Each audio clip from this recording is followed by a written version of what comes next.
Hey guys, welcome back to Talk with Precious, where we take a little time to talk about our health and especially our mental health.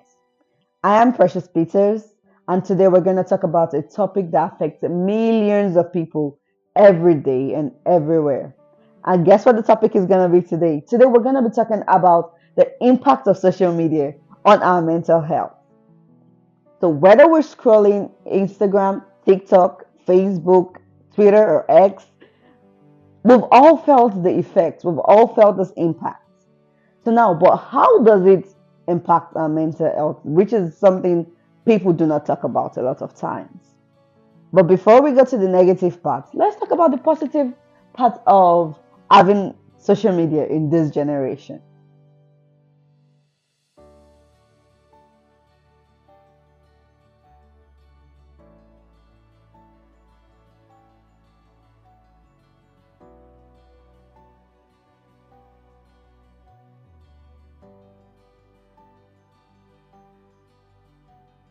Now, first of all, we're going to acknowledge the good that comes from this because it allows us to stay connected with friends. It allows us to stay connected with family. During COVID-19, social media was perfect because with the isolation, we didn't need to leave our houses, but we stayed connected with friends and family. But of course, this always has its drawbacks, but we're going to focus on the positive things right now. Now, social media help us, for some people, it helps them find their passion. It helps them find their interest. It helps them find a community they belong to. It helps them find support groups, which is good. So that's also a positive part of social media. Now, we can also say social media helps us grow. It helps some people grow. It depends on the way they channel and the way they use the social media. If we're being honest, social media is also a very good platform for mental health advocacy because it connects us as individuals to resources, it connects you to like minded people, it connects you with people that share the same goal, that share the same burden as you. It's like any other tools or any other business in that sense. There's always a drawback because if there's a positive side, there's usually the negative side. So, what is this drawback of social media? How does it impact us? Now, some studies have shown that the excessive use of social media can lead to anxiety, depression, and even loneliness. Because a lot of times we often compare ourselves with what we see other people post, and a lot of times we're usually seeing the highlight reels, which are usually just an aspect of people's life. And sometimes this makes us feel less than ourselves. It can make us feel even depressed, like we haven't achieved what we thought we should have achieved at that time. You usually see people's posts, you feel like left out, even if they're your friend circle. Is like, oh, they didn't tell me about this. This person traveled, this person is living the life. You're feeling inadequate. You're thinking about your situation like, oh, is it because I do not have money or am I doing something wrong? It makes us feel less than ourselves. It can affect your self esteem as a person. And a lot of times, we're not going to disregard the fact that there's also cyberbullying. And cyberbullying has created a devastating impact, negative impact on our mental health, especially the mental health of young people.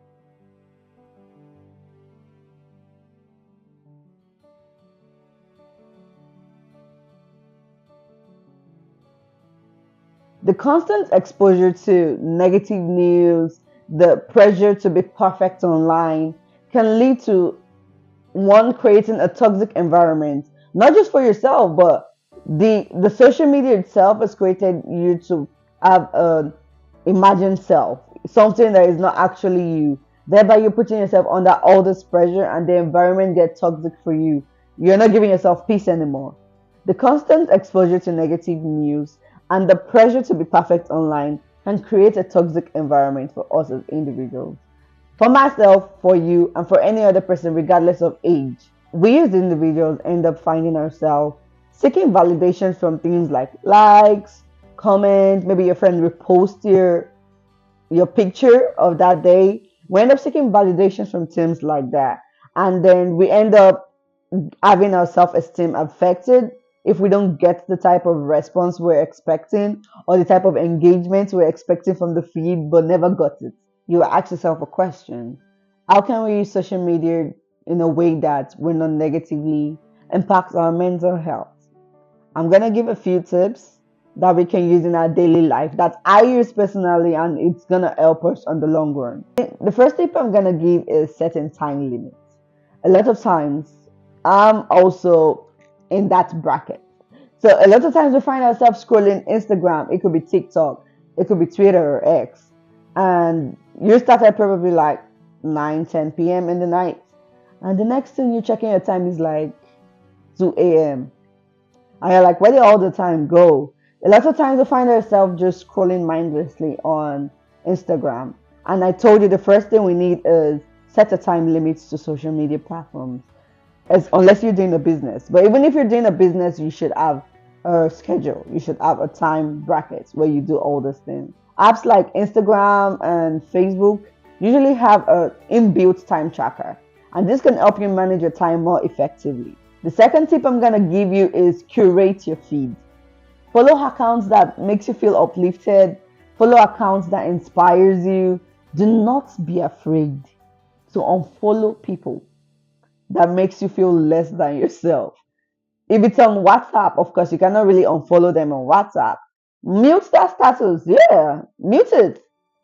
And when you mute it, please don't go back down and go and watch the status regardless when it's muted. Yeah.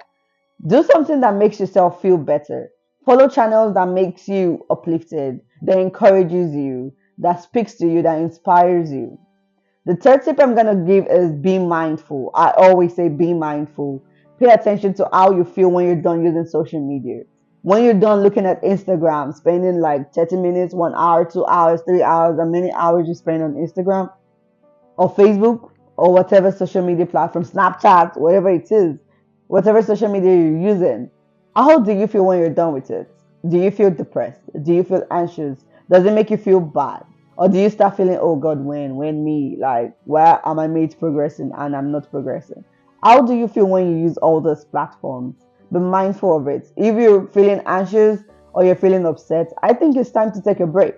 There's some people that yeah, they do fasting from social media. Try it. It might be helpful to you. And in that space, don't focus on things you don't have. Be grateful for things you have.